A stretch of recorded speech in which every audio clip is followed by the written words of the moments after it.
Hello student, स्वागत है आप सभी का उत्तर प्रदेश पॉलिटेक्निक के एक नई वीडियो में। बात करेंगे इस वीडियो में पॉलिटेक्निक हॉस्टल के बारे में कि हॉस्टल आपको कैसे लेना होता है, हॉस्टल आपको कैसे मिलता है, कब और कैसे इसका फॉर्म आपको फिलअप करना होता है। इसके अलावा हॉस्टल की फीस कितनी होती है, क्या केवल बच्चों के लिए ही हॉस्टल मिलता है, बच्चियों के लिए हॉस्टल नहीं मिलता है। सेम जिले में अगर आपको कॉलेज मिल गया है तो आपको हॉस्टल मिलेगा या फिर नहीं, हॉस्टल मिलने का बेस क्या होता है, कैसे बच्चों को कहिए कि हॉस्टल का डिस्ट्रीब्यूशन किया जाता है, कहाँ इस बच्चों को दिया जाएगा, इस बच्चों को नहीं दिया जाएगा, ठीक है। और कहाँ कहाँ पे हॉस्टल उपलब्ध है ये आपको कैसे पता करना है कि किस किस कॉलेज में हॉस्टल की सुविधा है, किस किस कॉलेज में हॉस्टल की सुविधा नहीं है। और जो सबसे इंपॉर्टेंट चीज़ है वो ये है कि हॉस्टल लेने से आपका फायदा होगा या फिर नुकसान होगा, ठीक है। काफ़ी इंपॉर्टेंट वीडियो रहने वाला है और इससे देखिए बहुत सारे बच्चे के लिए कि इसके बहुत सारे बच्चों के पास इसके बारे में जानकारी होती नहीं है कि हॉस्टल हम ले या फिर न ले, हॉस्टल लेने से हमें फायदा होगा या फिर नुकसान होगा। तो ए टू जेड आपको सारी जानकारी इस वीडियो के माध्यम से मिलने वाली है। ये आपका हॉस्टल का फॉर्म है। हॉस्टल को आपको मालूम है कि छात्रावास कहते हैं। देखिए, छात्रावास आवंटन हेतु आवेदन पत्र, ठीक है, एप्लीकेशन फॉर्म। इसका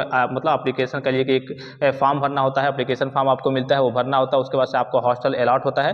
तो क्या क्या तरीके होते हैं हॉस्टल लेने के, क्या क्या चीज़ें होती हैं और हॉस्टल में फैसिलिटी क्या होती है, ये सारी जानकारी आपको इस वीडियो के माध्यम से मिलने वाली है। सबसे पहले हम बात करेंगे किसके बारे में, फीस के बारे में, क्योंकि जो सबसे इंपॉर्टेंट चीज़ है वो पैसे की चीज़ है, फीस की चीज़ है कि भाई फीस कितना। अब जाहिर सी बात है, कुछ कह दिया जाए कि हाँ यहाँ पे ले लीजिए एडमिशन गवर्नमेंट कॉलेज में, यहाँ पे हॉस्टल की फीस 1 लाख रुपए है, तो जाहिर सी बात है कि निश्चित तौर पे वो कभी हॉस्टल नहीं लेगा, क्योंकि अगर उसको बाहर रहने से ही फायदा होता है, क्योंकि हॉस्टल की फीस जब ज़्यादा है तो वो नहीं रहेगा। तो हॉस्टल की सबसे इंपॉर्टेंट चीज़ है कि हॉस्टल की फीस कितनी होती है। हम केवल गवर्नमेंट कॉलेज के लिए बात करेंगे, क्योंकि प्राइवेट की बात करें तो प्राइवेट में फैसिलिटी के ऊपर सारी चीज़ें डिपेंड करती हैं कि प्राइवेट कॉलेज वाले कितनी फैसिलिटी देते हैं। जैसे कि बहुत अच्छा एकदम रूम देंगे वीआईपी, आपको सुबह सुबह कहिए कि केला वगैरह, कहिए कि दूध वगैरह, हर एक चीज़ देते हैं। तो बहुत सारे प्राइवेट कॉलेज वगैरह हॉस्टल वगैरह हैं जो अच्छी खासी फैसिलिटी आपको प्रोवाइड करते हैं। तो जाहिर सी बात है कि उनके चार्जेज वगैरह हाई होंगे, लेकिन हम केवल इसमें गवर्नमेंट कॉलेज के बारे में बात करेंगे। तो सबसे पहले हम फीस के बारे में बात करेंगे। तो फीस आपका इसमें दो तरीके से लगता है, एक हो गया आपके रहने का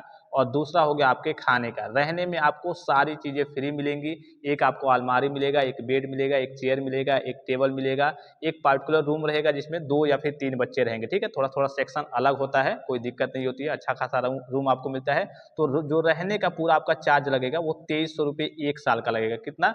1 साल का 2300 रुपये। और ये जो पैसा है आपको स्कॉलरशिप के रूप में फिर से शासन के द्वारा आपको वापस मिल जाता है, जो 2300 रुपये आप सालाना पे करेंगे रहने के लिए, ठीक है। फिर दूसरा है आपके मेस का, यानी कि खाने का पैसा। तो इसमें देखिए, जब हम लोग रहते थे तो 1700 1800 आता था। अभी फिलहाल की बात करें महंगाई को देखते हुए तो वही आपका 2000 या फिर 2200 के आसपास आपका खर्चा लग जाएगा, या फिर बहुत ज़्यादा जाएगा तो 2400 के आसपास, ठीक है। इससे ज़्यादा आपका खर्चा नहीं लगेगा।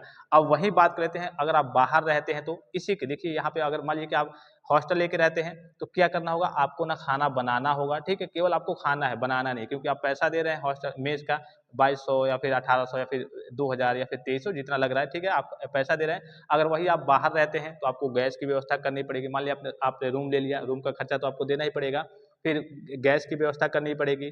इसके अलावा मान लीजिए गैस की व्यवस्था हो गई तो फिर बर्तन वगैरह हो गए, ठीक है। बर्तन वगैरह की व्यवस्था हो गई तो आपको बेड की व्यवस्था करनी पड़ेगी, पंखे वगैरह की व्यवस्था करना पड़ेगी। जाहिर सी बात है, जब गर्मी में बिना पंखे के रहेंगे, मतलब बाहर रहेंगे तो आपको सारी व्यवस्था अपने खुद से करनी पड़ेगी।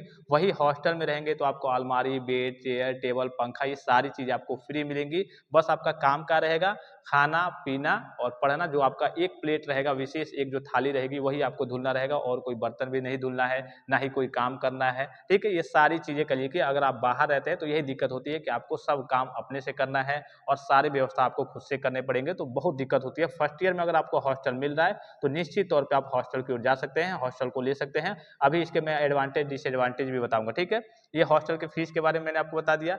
हॉस्टल केवल लड़कियों को मिलता है या फिर लड़कों को भी मिलता है? तो हॉस्टल दोनों को मिलता है, गर्ल्स को भी मिलता है, बॉयज़ को भी मिलता है। अब देखिए, कहीं कहीं पे ऐसे ऐसे भी कॉलेज है जहाँ पे ना ही गर्ल्स के लिए हॉस्टल है, ना ही बॉयज़ के लिए हॉस्टल है। कहीं कहीं पे ऐसे सुविधाएं हैं कि बॉयज़ के लिए हॉस्टल है, वहाँ पे गर्ल्स के लिए हॉस्टल नहीं है। कहीं कहीं ऐसे भी कॉलेज है जहाँ पे गर्ल्स के लिए हॉस्टल है, बॉयज़ के लिए हॉस्टल नहीं है। तो अभी कैसे चेक करना है, कैसे पता करना है कहाँ पे हॉस्टल है या फिर नहीं है, वो भी मैं अभी आपको बताऊंगा, ठीक है। तो ये हो तो वही चलिए। अब देखिए, एक और चीज़ आती है, जैसे सपोज कीजिए कि आपको सेम जिले में, मतलब मान लीजिए कि आपका जो जिला है उसी ज़िले में आपको गवर्नमेंट कॉलेज मिल गया, तो इस केस में आपको हॉस्टल मिलेगा या फिर नहीं? तो इस केस में आपके जो चांसेस रहते हैं हॉस्टल मिलने के, वो ना के बराबर रहते हैं। क्यों ना के बराबर रहते हैं? क्योंकि आप उसी डिस्ट्रिक्ट के रहने वाले हैं और आपके कॉलेज से डिस्टेंस काफ़ी ज़्यादा कम है, इसीलिए आपको कहिए कि जो कॉलेज वाले हैं वो आपको हॉस्टल अलॉट नहीं करते हैं। सबसे पहले आप चलिए यही बात कर लेते हैं कि हॉस्टल किस बेस पे दिया जाता है, ठीक है? हॉस्टल जैसे आपका डिस्ट्रीब्यूशन किया जाएगा किस बच्चे को, जैसे सपोज कीजिए कि 500 बच्चे हो गए, ठीक है? और हॉस्टल की सीट है 100। अब ज़ाहिर-सी बात है 500 बच्चे हैं और हॉस्टल की सीटें केवल 100 हैं, तो 100 ही बच्चों को दिया जाएगा, 400 बच्चे इसमें से बाकी रह जाएँगे। तो इसमें से जो 100 बच्चे होंगे, किन 100 बच्चों को वो हॉस्टल दिया जाएगा? तो ये सबसे इम्पोर्टेंट चीज़ होती है आपकी डिस्टेंस, ठीक है? जितनी ज़्यादा आपके कॉलेज से और आपके होम से यानी कि घर से जितनी ज़्यादा आपके कॉलेज की डिस्टेंस रहेगी, उन बच्चों को हॉस्टल सबसे पहले अलॉट होता है। इसमें भी बहुत सारी चीज़ें आती हैं, जैसे आपकी कैटेगरी हो गई, OBC, SC, ST, general, rank हो गया अगर अच्छा खासा रैंक है, ब्रांच हो गया कि हाँ, एक मैकेनिकल को, एक सिविल को, इलेक्ट्रिकल को देना है। लेकिन ये सारी चीज़ें फ़ेल्ड हो जाती हैं। सबसे जो इम्पोर्टेंट चीज़ होता है वो होता है आपका डिस्टेंस, दूरी कितनी है। जैसे कोई बच्चा है 200 किलोमीटर दूर जाकर के मतलब कॉलेज मिला है और कोई बच्चा है 100 किलोमीटर गया है, मतलब वो उसी कॉलेज में, सेम कॉलेज में किसी बच्चे की डिस्टेंस घर से 200 किलोमीटर है, किसी बच्चे की 100 किलोमीटर है, तो ज़ाहिर-सी बात है कि जो सबसे पहले प्रेफ़रेंस दिया जाएगा वो 200 किलोमीटर वाले बच्चों को दिया जाएगा। यानी कि जितनी ज़्यादा दूरी होगी आपके कॉलेज की, आपके घर से, उन बच्चों को जो हॉस्टल है वो पहले अलॉट होता है। तो मेन होता है ये आपका डिस्टेंस। वही मैंने कहा कि अगर आप सेम डिस्ट्रिक्ट के रहने वाले हैं तो इस केस में, बहुत रेयर केस में ही आपको जब हॉस्टल में सीट खाली रहेगी तो मिलेगा, अदरवाइज़ आपको हॉस्टल नहीं मिलेगा, ठीक है? कहाँ-कहाँ पे हॉस्टल उपलब्ध है और ये चीज़ मैंने आपको बता दी कि जैसे अगर मान लीजिए कि बच्चों और बच्चियों की बात करें, यानी कि गर्ल्स और बॉयज़ की बात करें, तो अधिकांश जगह जो हॉस्टल की सुविधा है वो बॉयज़ के लिए है, गर्ल्स के लिए नहीं है, ठीक है? अधिकांश जगह जो हॉस्टल की सुविधा है, अब चूँकि कई जगह बन रहा है, जैसे संजय गांधी पॉलिटेक्निक जगदीशपुर की बात करें, तो लगभग इस साल से या फिर अगले साल से देखिए गर्ल्स के लिए भी हॉस्टल बन गया है, तैयार हो गया है, पिछले साल ही चालू हो जाएगा। और ज़्यादातर जो हॉस्टल दिया जाता है वो फर्स्ट ईयर के बच्चों को, कई-कई जगह पे सुविधा है हॉस्टल की, ठीक है? लेकिन वहाँ पे क्या किया जाएगा, केवल आपका फर्स्ट ईयर में आपको हॉस्टल दिया जाएगा और फर्स्ट ईयर में जब आप रह लेंगे, थोड़े बहुत जानकार हो जाएँगे, वहाँ इलाके के बारे में जान जाएँगे, उसके बाद से सेकंड ईयर से कहिए कि आपको हॉस्टल नहीं मिलेगा, आपको बाहर रूम लेकर के रहना होगा। ज़्यादातर अधिकतर जगह यही होता है कि फर्स्ट ईयर के बच्चों को हॉस्टल दिया जाता है, उसके बाद से आपको हॉस्टल से निकाल दिया जाता है, यानी कि अब आप बाहर रूम लेकर के रहिए, ठीक है? एक और चीज़ मैं आपको बता दूँ कि मान लीजिए सपोज़ कीजिए कि आपको लखनऊ में कोई कॉलेज मिल गया, गवर्नमेंट कॉलेज मिल गया, ठीक है? और आपको हॉस्टल मिल रहा है। क्या हुआ? लखनऊ में मान लीजिए सपोज़ कीजिए कि आपको लखनऊ में कोई कॉलेज मिल गया, गवर्नमेंट कॉलेज मिल गया, लखनऊ गवर्नमेंट पॉलिटेक्निक कॉलेज मिल गया और आपको हॉस्टल मिल रहा है और आप हॉस्टल नहीं ले रहे हैं, ठीक है? कि हम बाहर रहेंगे, हम हॉस्टल नहीं लेंगे। तो इस केस में देखिए यहाँ पे नुकसान क्या हो सकता है? ज़ाहिर-सी बात है कि लखनऊ एक तरीके से कह सकते हैं आपका बड़ा शहर है, बड़ा सिटी है, वहाँ पे कॉलेज के एरिया के पास जाएँगे, तो वहाँ पे रूम मिलने में भी समस्या होगी और जो रूम का मैं आपको बता दूँ कि वहाँ पे अगर आप लखनऊ में रूम लेते हैं, तो कोई ऐसा कहीं-कहीं तो ऐसा है कि 10,000 रेंट है, ठीक है? 10,000 रेंट है, कहीं-कहीं आपका 8,000 है, कहीं-कहीं आपका 6,000 है, 5,000 से कम तो कहीं है ही नहीं। अगर 2 बच्चे साथ रहते हैं, तब भी आपको ढाई-ढाई हज़ार देना पड़ेगा। तो ये तो केवल आपका रूम का भाड़ा हो गया। इसके अलावा आप बाहर रहते हैं, चलिए ये तो आपका चलिए ढाई-ढाई हज़ार में रूम का भाड़ा हो गया। रहेंगे, खाएँगे, पिएँगे, ठीक है? पंखा, बेड जो भी आपका होगा और जितनी सामग्री होंगी, वो सारी चीज़ें अभी आपकी अलग है। तो मैं आपको यही प्रेफ़र करूँगा, जब भी मतलब अगर आपको हॉस्टल मिल रहा है, हॉस्टल में थोड़ी बहुत परेशानी होती है, अभी मैं इसके डिसएडवांटेज के बारे में बताऊँगा। तो लेकिन आप अगर आपको हॉस्टल मिल रहा है, तो इस केस में आप हॉस्टल ज़रूर लें, ठीक है? फिर यहाँ पे बात कर लेते हैं कि कैसे आपको पता करना है, अभी डिसएडवांटेज के बारे में बात करेंगे, कैसे आपको पता करना है कि कहाँ पे हॉस्टल है, कहाँ पे हॉस्टल नहीं है, ठीक है? कहाँ पे हॉस्टल है, किस कॉलेज में हॉस्टल नहीं है, तो चलिए इसके बारे में आपको बता दूँ। सबसे पहले आपको देखिए गूगल में जाकर के सर्च करना है, जो भी कॉलेज, जैसे मान लीजिए कि मुझे गवर्नमेंट पॉलिटेक्निक लखनऊ के बारे में ही जानना है कि वहाँ पे हॉस्टल है, तो आपको सर्च करना है। किसी भी कॉलेज के बारे में आपको जानना है, यहाँ पे वेबसाइट लिख देना है, कॉलेज की वेबसाइट आपके पास आ जाएगी, ठीक है? गवर्नमेंट पॉलिटेक्निक लखनऊ वेबसाइट, ठीक है? अब देखिए यहाँ पे देखिए जो ऑफिशियल वेबसाइट है, जिस भी कॉलेज का आपको चेक करना है, वहाँ पे आ जाएँगे और जैसे ही यहाँ पे आएँगे तो आपके सामने कुछ इस प्रकार का इंटरफेस ओपन हो जाएगा। आप डायरेक्टली जाकर के गूगल में सर्च कर सकते हैं कि हाँ, इस कॉलेज में हॉस्टल है या फिर नहीं है, ठीक है? ये आपका ओपन हो गया। यहाँ पे देखिए एक फैसिलिटी का ऑप्शन, देखिए फैसिलिटीज़ का ऑप्शन दिख रहा होगा, इस पे आपको क्लिक कर देना है। अब जैसे इस पे क्लिक करेंगे, यहाँ पे नीचे की ओर आएँगे, तो यहाँ पे क्या-क्या फैसिलिटीज़ हैं, common facilities, internet facilities, hostel भी देखिए यहाँ पे हॉस्टल के ऑप्शन में दिख रहा होगा, 2 blocks of hostel for boys and 1 block for girls, यानी कि यहाँ पे हॉस्टल की सुविधा है।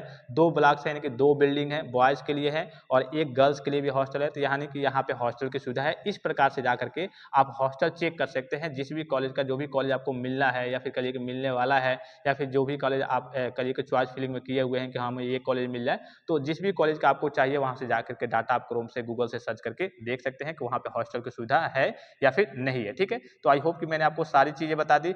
अब जो इंपॉर्टेंट चीज़ आती है कि हॉस्टल लेने से आपका फ़ायदा होगा या फिर नुकसान होगा। तो देखिए, हॉस्टल लेने से लगभग ऊपर तो कुछ चीज़ें मैंने आपको बता दी। हॉस्टल लेने के सबसे पहले हम कह दीजिए फ़ायदे के बारे में बात करते हैं कि हॉस्टल अगर आप ले लेते हैं तो इससे फ़ायदे क्या-क्या हैं। सबसे पहला फ़ायदा है कि पैसे की आपकी बचत होगी। ये कहिए कि काफ़ी इंपॉर्टेंट चीज़ है कि भाई पैसे की, ज़ाहिर-सी बात है कि अगर पैसे की बचत होगी जहाँ 2-3 हज़ार, तो उस केस में हम हॉस्टल को ही प्रेफ़रेंस देंगे। तो सबसे पहला फ़ायदा है कि आपके हॉस्टल की कहिए कि पैसे की बचत होगी। दूसरा फ़ायदा है कि आपके समय की बचत होगी। ज़ाहिर-सी बात है कि ना आपको खाना बनाना पड़ेगा, ना बर्तन धुलना पड़ेगा, ना ही कोई काम, ना ही कोई साफ-सफाई करनी पड़ेगी। ठीक है? अगर आप बाहर रूम लेकर के रहते हैं, तो आपको बाथरूम, टॉयलेट, अपने कहिए कि जिस रूम में रहते हैं उसकी साफ-सफाई, हॉस्टल में तो केवल आपको अपने रूम की नॉर्मली साफ-सफाई थोड़ा साफ-सुथरा रखना होगा। टॉयलेट, बाथरूम के लिए अलग से कहिए कि वो क्लीनर रखे रहते हैं, लेबर वगैरह होते हैं, वो साफ-सफाई करते हैं। तो ये आपके समय की भी बचत होगी। पढ़ने में भी सुविधा होगी। कैसे सुविधा होगी? हॉस्टल में सभी बच्चे मान लीजिए कि बाहर रूम लेकर के रह रहे हैं, पता नहीं आपका दोस्त है किस ब्रांच का है, या फिर 1-2 हैं, पता नहीं वो बुक लिया है या फिर नहीं। हॉस्टल में इतने सारे बच्चे होंगे, आप किसी से जाकर के बुक वगैरह ले सकते हैं, नोट्स वगैरह प्राप्त कर सकते हैं। मतलब हर एक चीज़, हर एक मतलब जो भी जानकारी आपको चाहिए, पढ़ने में काफ़ी ज़्यादा हॉस्टल में काफ़ी ज़्यादा सुविधा होती है। रात में जिस भी बच्चे के पास जाना है, वहाँ पढ़ना है, वहाँ पे जाकर के पढ़ सकते हैं। सभी का कहिए कि एक ही बिल्डिंग होती है, एक ही ब्लॉक होता है, उसी में सभी बच्चे रहते हैं। कहीं-कहीं 2-3 ब्लॉक वगैरह होते हैं, लेकिन वहाँ पे भी आप जा सकते हैं, दूसरे बच्चों के पास भी। अध्यापक से भी जान-पहचान हो जाएगी। कैसे हो जाएगी? कई आपके हॉस्टल के वार्डन होंगे, टीचर होंगे जो पढ़ाते भी होंगे, तो उनसे जान-पहचान पहचान हो जाएगी। तो सेशनल वगैरह जो प्रैक्टिकल के मार्क्स होते हैं, वो भी आपको अच्छे खासे मिलेंगे। आपके सीनियर अगर हॉस्टल में मान लीजिए कि तीनों साल के लिए हॉस्टल मिल रहा है वहाँ पे, तो जितने आपके सीनियर वगैरह होंगे सेकंड ईयर या फिर फाइनल ईयर के, उनसे जान-पहचान हो जाएगी, उनसे जान-पहचान हो जाएगी, तो जॉब्स वगैरह भी आपको आसानी से मिल सकती है। ठीक है? जैसे कि वो अब जॉब करने चले जाएँगे और आप तब तक बाद में जाकर के पास आउट होंगे, उनसे जान-पहचान है, तो उनसे पूछेंगे कैसे अप्लाई करें, कहाँ अप्लाई करें, कहाँ हमारे लायक जॉब है, तो जॉब में भी समस्या नहीं होगी। मतलब कि कई सारी सुविधाएँ हैं। अब कहिए कि यहाँ पे इसके नुकसान के बारे में बात कर लेते हैं कि नुकसान क्या-क्या हो सकता है कि अगर आप हॉस्टल ले रहे हैं, तो एक जो सबसे कॉमन चीज़ है वो है आपका खाना। ठीक है? खाने में हॉस्टल में ये नहीं कि हर जगह की मैं बात नहीं कर रहा हूँ, कहीं-कहीं पे खाने में थोड़ी बहुत समस्या होती है कि जैसे कि अभी सब्जी का कोई सीज़न चल रहा है, चलिए गोभी का सीज़न चल रहा है, तो पता चले कि लगातार 1.5 महीने आपका गोभी ही बनते रहेगा। ठीक है? इस तरीके की मतलब थोड़ी बहुत समस्या आपको देखने को मिल सकती है, लेकिन ये नहीं कि हाँ, खाना खराब रहेगा, ऐसा नहीं है। हाँ, खाने में वही हो सकता है कि रेगुलर आपको एक ही चीज़ देखने को मिल सकता है, 1 हफ्ते, 15 दिन, 1 महीने तक जो भी चीज़, जो भी सब्ज़ी वगैरह सस्ते रहेंगे, ठीक है? तो ये आपकी खाने में एक कमी आपको देखने को मिल सकती है। दूसरा है कि आपको आज़ादी नहीं मिलेगी, जैसे आप बाहर रहेंगे, तो बाहर जहाँ घूमें, जो करें, ठीक है? जहाँ पे जाएँ, जहाँ मेले में जाएँ, कहीं पार्क में जाएँ घूमने, जहाँ भी आपको जाना है, लेकिन अगर आप हॉस्टल में रहते हैं, तो वही आपको आज़ादी नहीं मिलती है, जो भी आपका कॉलेज का फील्ड है, ठीक है? ग्राउंड है, उसी में आपको खेलना है, ठीक है? जो आपका हॉस्टल का फील्ड है, वहीं आपको रहना है, हॉस्टल में ही रहना है, ज़्यादा बाहर नहीं घूमना है, मतलब गेट के बाहर नहीं आना है, तो थोड़ी बहुत आज़ादी आपकी कम रहती है। ये नहीं कि आप बाहर नहीं निकल सकते, लेकिन थोड़ी बहुत आज़ादी कम रहती है। तो यही सारी चीज़ें होती हैं, यही इसके फ़ायदे और नुकसान होते हैं, ठीक है? फ़ीस के बारे में मैंने बता ही दिया, किन बच्चों को मिलता है, कैसे मिलता है। हाँ, फ़ॉर्म आपको कैसे मिलता है, कब मिलता है, ये थोड़ा-सा समझिए। तो जैसे ही आपका एडमिशन हो जाता है, ठीक है? जैसे ही आपका प्रोविज़नल एडमिशन लेटर आ जाता है और उसको लेकर के आप कॉलेज में जाते हैं, तो जैसे ही आप कॉलेज में जाएँगे, एडमिशन आपका फ़ॉर्म भरा जाएगा, उसी के साथ अगर वहाँ पे हॉस्टल होगा, तो आपका हॉस्टल का फ़ॉर्म भी भरा जाएगा, ठीक है? हॉस्टल होगा तो आपका हॉस्टल का फ़ॉर्म भी भरा जाएगा। जैसे ही आप जाएँगे एडमिशन के लिए, वहाँ पता चल जाएगा कि हॉस्टल है या फिर नहीं, और मैंने पता करने का आपको तरीका भी बता ही दिया है। तो हॉस्टल का फ़ॉर्म आपका वहाँ पे भरा जाएगा, और हॉस्टल का फ़ॉर्म भर भर मान लीजिए कि आपने भर दिया, उसके बाद से आप घर चले आएँगे या फिर वहीं पे जो भी चीज़ें होगा, क्योंकि बच्चे जो दूर के होते हैं, तो शुरू में एडमिशन कराने जाते हैं, तुरंत तो उनको मिलता नहीं है, तो फिर से घर चले आते हैं। उसके बाद से 5 दिन, 7 दिन बाद आपको मैसेज आएगा कि हाँ, आपको हॉस्टल मिल गया है। आपकी डिस्टेंस के अकॉर्डिंग, जिन बच्चों का डिस्टेंस ज़्यादा रहेगा, कॉलेज से दूरी है, वो ज़्यादा रहेगी, उन बच्चों को हॉस्टल आसानी से अलॉट हो जाता है। तो आपके रजिस्टर्ड मोबाइल नंबर पे मैसेज चला जाएगा कि हाँ, आपको हॉस्टल अलॉट हो गया है। इस दिन तक आकर के आप ₹2300 जो है पैसा है, फीस है उसकी, वो जमा कर दीजिए और आप हॉस्टल का अपना रूम करिए कि कन्फर्म करिए कि हाँ, आपको हॉस्टल चाहिए। मान लीजिए कि आपको नहीं चाहिए, आपने फॉर्म भर दिया, फिर आप सोच रहे हैं कि नहीं, मुझे नहीं चाहिए हॉस्टल, मैं बाहर लेकर के ही रहूँगा, तो इस केस में वहाँ पे जाकर के आपको कैंसल कराना पड़ता है, या फिर बताना पड़ता है जो हॉस्टल के वार्डन होते हैं कि हमने फॉर्म फिलअप किया था, हॉस्टल मिल गया। पता चले कि वो आपके लिए रिजर्व रखें और आप बाद में कहें कि नहीं चाहिए और वो किसी बच्चों को दे ही ना, फिर बाद में खाली रह जाए। हालाँकि ऐसी सिचुएशन क्रिएट नहीं होती है। तो यही आपका फॉर्म होता है, नॉर्मल सा जो इंटरफेस पे आपको दिख रहा होगा, यही आपका फॉर्म होता है, नॉर्मल सा फॉर्म होता है, नॉर्मल से आपसे डाटा पूछे जाते हैं। और मेन चीज़ है कि आपको इसमें देखिए संस्था से घर की दूरी, ये जो आपको दिख रहा होगा यहाँ पे, संस्था के घर से दूरी, यानी कि दूरी कितनी है, दूरी काफ़ी ज़्यादा है, यही इंपॉर्टेंट है। सबसे जो इंपॉर्टेंट चीज़ इसमें हॉस्टल मिलने का बच्चों का, वो यही है कि हाँ, आपके घर से आपकी कॉलेज की दूरी कितनी है। जितनी ज़्यादा दूरी रहेगी, सबसे पहले प्रेफ़रेंस आपको ही दिया जाएगा। तो आई होप कि वीडियो आपको इन्फॉर्मेटिव लगा होगा, और भी कोई जानकारी चाहिए तो आप कमेंट बॉक्स में कमेंट करके पूछ सकते हैं। फिलहाल इस वीडियो में इतना, इजाज़त दीजिए। धन्यवाद। Thanks for watching. मिलते हैं नेक्स्ट वीडियो में।